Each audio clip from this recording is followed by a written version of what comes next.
ಕಾರ್ನರ್ಗೆ ಒಮ್ಮೆ ಬಂದ್ರೆ ನೀವು ನಿಜವಾದ ಸ್ವಾದದ ಲೋಕಕ್ಕೆ ಹೋಗ್ತೀರಾ.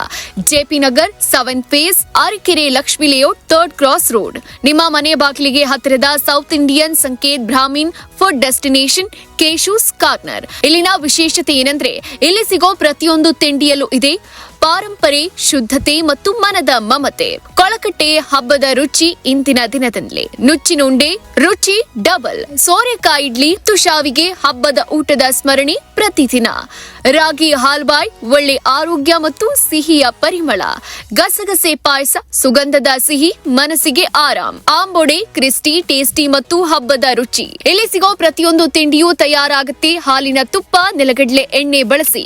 No palm oil, no refined oil, 100% traditional cooking. ಅದಕ್ಕೆ ಇಲ್ಲಿನ ರುಚಿ ಆರೋಗ್ಯಕ್ಕೂ ಮನಸ್ಸಿಗೂ ಬೆಸ್ಟ್. ಫ್ಯಾಮಿಲಿ ಜೊತೆ ಶಾಂತಿಯಿಂದ ಕೂತು ತಿನ್ನೋ ಸುಂದರ ಜಾಗ.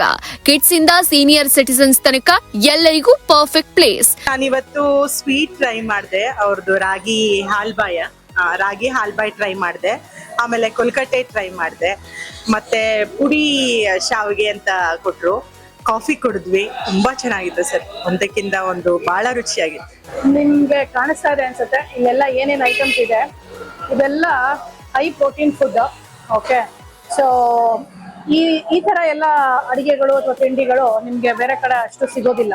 ಓಕೆ, ಫಾರ್ ಎಕ್ಸಾಂಪಲ್ ಇದು ಆಯ್ತಾ, ಇದನ್ನ ನಾವು ಸೋರೆಕಾಯಿ ಇಡ್ಲಿ ಅಂತ ಹೇಳ್ತೀವಿ. ಓಕೆ, ಸೋರೆಕಾಯಿ ಇಡ್ಲಿ, ಹಿಂದಿನಲ್ಲಿ ಲೋಕಿ ಅಂತ ಹೇಳ್ತೀವಿ, ಇಂಗ್ಲಿಷ್ ನಲ್ಲಿ ಬಾಟಲ್ ಗಾರ್ಡ್ ಅಂತ ಹೇಳ್ತೀವಿ. ಸೊ ಅದ್ರದ್ದು ಇಡ್ಲಿ ಆಯ್ತಾ. ಅದು 90% ಲೋಕಿ ಇರುತ್ತೆ, ಓಕೆ, ಸೋರೆಕಾಯಿ ಇರುತ್ತೆ, ಮತ್ತೆ ಒಂದು 10% ಇಡ್ಲಿ ರವೆ ಹಾಕ್ಬಿಟ್ಟು ಮಸಾಲೆಗಳೆಲ್ಲ ಹಾಕ್ಬಿಟ್ಟು ಮಾಡ್ತೀವಿ.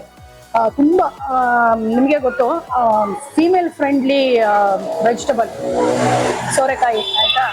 ಸೊ ಸೋರೆಕಾಯಿ ಇಡ್ಲಿ ಇದು. ಸೊ ಇದನ್ನ ತುಪ್ಪ ಹಾಕಿ ಚಟ್ನಿ ಜೊತೆ ಕೊಡ್ತೀವಿ. ಇದಕ್ಕೆ ಒಳ್ಳೆ ಸ್ಪೈಸಸ್, ಅಂದ್ರೆ ನಮ್ಗೆ ಶೀತ ಆಗಬಾರ್ದು ಅಂದ್ಬಿಟ್ಟು ಏನೋ ಜೀರಿಗೆ, ಮೆಣಸು, ತೆಂಗಿನಕಾಯಿ ಇದೆಲ್ಲ ಎಲ್ಲವೂ ಒಂಥರ ತುಂಬಾ ಆರೋಗ್ಯಕ್ಕೆ ಒಳ್ಳೇದು. ಸೊ ಇದು ಸೋರೆಕಾಯಿ ಇಡ್ಲಿ.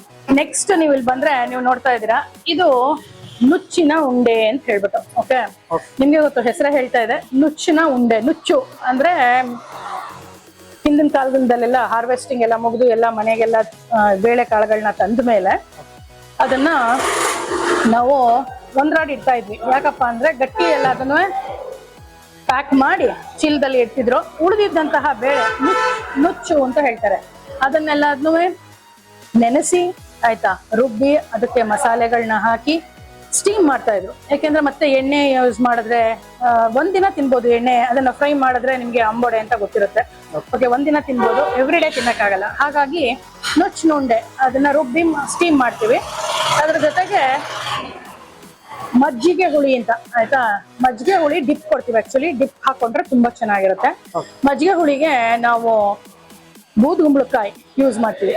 ಬೂದ್ಗುಂಬಳಕಾಯಿ ನಿಮ್ಗೂ ಗೊತ್ತು, ಯಾವುದಾದ್ರೂ ಹೆಲ್ದಿ, ತುಂಬಾ ಆರೋಗ್ಯವಾದಂತಹ ಪಾಸಿಟಿವ್ ಎನರ್ಜಿ ಇರುವಂತಹ ತರಕಾರಿ ಇದೆ ಅಂತ ಅಂದ್ರೆ ಅದು ಬೂದ್ಗುಂಬಳಕಾಯಿ. ಸೊ ಹಾಗಾಗಿ ಬೂದ್ಗುಂಬಳಕಾಯಿ ಮಜ್ಜಿಗೆ ಹುಳಿ ಆಯ್ತಾ, ನುಚ್ಚಿನುಂಡೆ ಜೊತೆ ಮಜ್ಜಿಗೆ ಹುಳಿ ಡಿಪ್ಪು ಕೊಡ್ತೀವಿ ನಾವು. ಇದು 2 ಪೀಸ್ ಬರುತ್ತೆ. ಓಕೆ, 2 ಪೀಸ್ ಬರುತ್ತೆ ವಿತ್ ಮಜ್ಜಿಗೆ ಹುಳಿ ಬರುತ್ತೆ. ತುಪ್ಪ ಹಾಕ್ಬಿಟ್ಟು ಕೊಡ್ತೇವೆ. ಓಕೆ, ದೆನ್ ನೆಕ್ಸ್ಟ್ ಐಟಮ್ಗೆ ಹೋಗೋಣ. ನೀವು ನೋಡ್ತಾ ಇದ್ದೀರಾ ಬರೀ ಶಾವ್ಗೆಗಳೇ ಕಾಣಿಸ್ತಾ ಇದೆ. ಇದೇನಪ್ಪ ವೆರೈಟಿ ಕಲರ್ಫುಲ್ ಶಾವ್ಗೆ ಅಂತ ನೀವು ಅನ್ಕೊಳ್ಬಹುದು. ಇದು ನಿಮ್ಗೆ ಗೊತ್ತಿರುತ್ತೆ, ನಿಂಬು ಶಾವ್ಗೆ.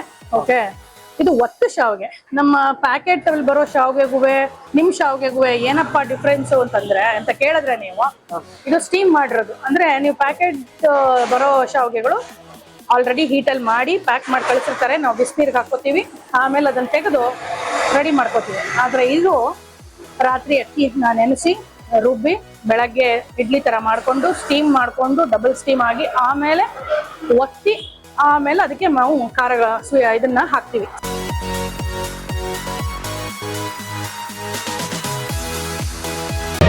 ಮತ್ತಷ್ಟು ಸುದ್ದಿಗಳಿಗಾಗಿ ನೋಡ್ತಾ ಇರಿ ಪಬ್ಲಿಕ್ ನ್ಯೂಸ್ 24x7. ಇದು ಸತ್ಯದ ಧ್ವನಿ.